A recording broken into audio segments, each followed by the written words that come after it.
right, welcome to part two. Um, I There is a chart here that's going to go over the major leaders of the Civil War. I gave you fill in the blank notes about this, like a graphic organizer. So that's kind of what I want you to pull off of, like to cross-reference your thoughts here. I want to move straight on to the battles because this is something that you guys did your project on, but we never really got to see it through to the finish. And at this point, you probably only know the most about whatever battle you worked on. So, number one, Fort Sumter. This is technically the first battle of the Civil War in April 1861. Fort Sumter is a federal fort, all right, held off of like the coast of Charleston, South Carolina. If it's federally held, that means it is occupied by who? Well, the United States government, so federal troops. But whose territory is it in right now? Confederate territory. So it's kind of a contradictory, very sensitive location. And I want to start off by saying Jefferson Davis really never wanted to go to war. That was never his passion or mission. So Fort Sumter was more of a reaction than anything. So the Confederates are going to approach this fort and they're going to be like, listen, we need you guys to evacuate right now. This does not belong to you. And the federal troops are like, no. And kind of the straw that broke the camel's back is Lincoln is going to send in tons of ammunition and supplies, and the Confederates are going to watch this happen. And if you see your enemy getting lots of weapons and food, like they're gonna hunker down and start a battle here, I think it's very natural to assume that your first reaction would be to attack. So they do. Fort Sumter is bombarded, all right, by the Confederates, and the Confederates ultimately do win back this fort. There is only one death that comes out of Fort Sumter, and that is the death of a horse. So it's called a battle, but no one dies. Yet it is still the first battle of the Civil War. I'm moving on to Antietam. Antietam is the bloodiest day of the Civil War. The bloodiest day. Not the bloodiest battle as a whole. It's just in one day there was more loss of life in Antietam than anywhere else within the span of one day. Antietam is going to be in September of 1862. It is going to be in Maryland. Robert E. Lee, this is when he starts pushing north. Now, originally, the Confederate plan was just to defend the territory that they had, right? Just defend the Confederate states. But then they started pushing northwards a little bit because Maryland is going to be a Union territory. And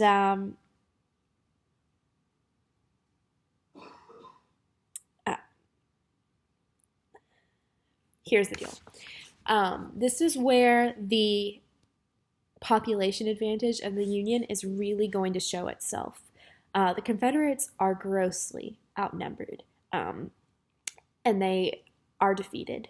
And truly, the Civil War could have been ended, maybe potentially right then, because Robert E. Lee's troops are going to retreat, but McClellan, who is commanding Union soldiers at this time, is not going to pursue Lee. And this is going to make Abraham Lincoln really upset. Moving on to Gettysburg, 1863. Again, Robert E. Lee is trying to invade more northern territory. And Gettysburg is going to be the deadliest battle of the Civil War. So over this span of time, like a battle as a whole, because Antietam was just a day. This is a several day battle. This was the deadliest battle. And a major Southern victory is really needed at this point for morale, for diplomacy's sake, and it just doesn't happen. The Union does walk away pretty much with this victory at Gettysburg. And then 4 months later, President Lincoln is going to make his Gettysburg Address, which you guys heard about on Monday. A lot of people would argue that Gettysburg is this major turning point for the Northerners in the war. I would disagree. I would counter that Vicksburg, the next battle I'm going to talk about, was the true turning point of this war. And I'm going to say that because Vicksburg effectively captured the Mississippi River for the North. Ulysses S. Grant is really going to show his strength here. He is going to be fighting in what we would consider the western theater of this war, so along the Mississippi River. For much of the time. He's going to start at Shiloh and work his way down all the way to Vicksburg, Mississippi.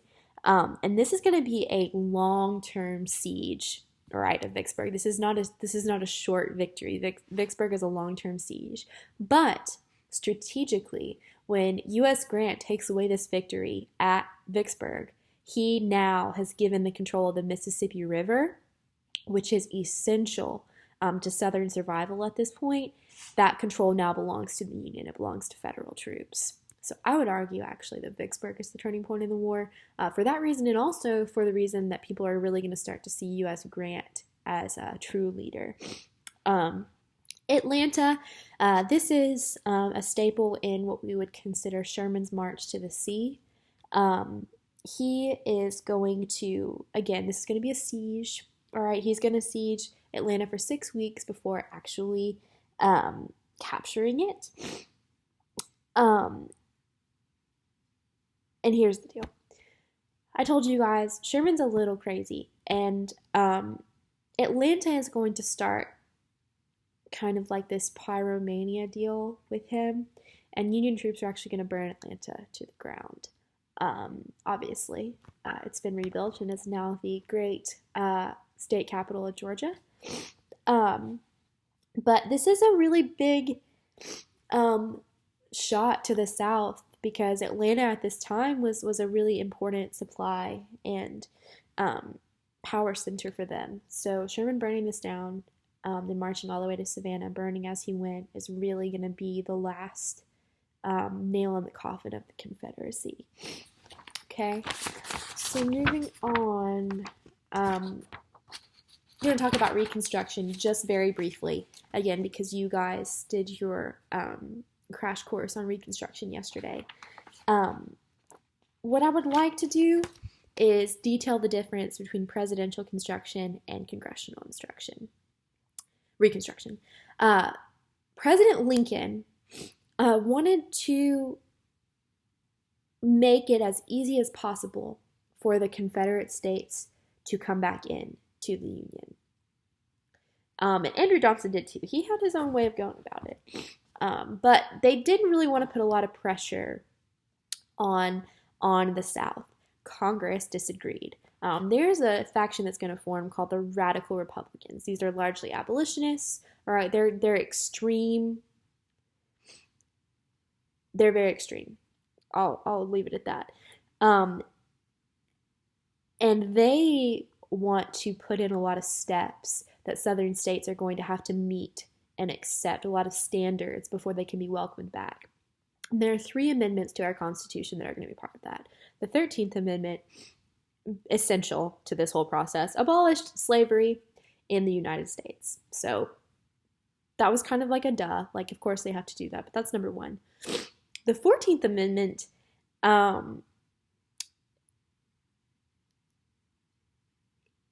would argue, is one of the most important amendments to our Constitution of all time. And depending on your perspective, it's either a great thing or not so great thing.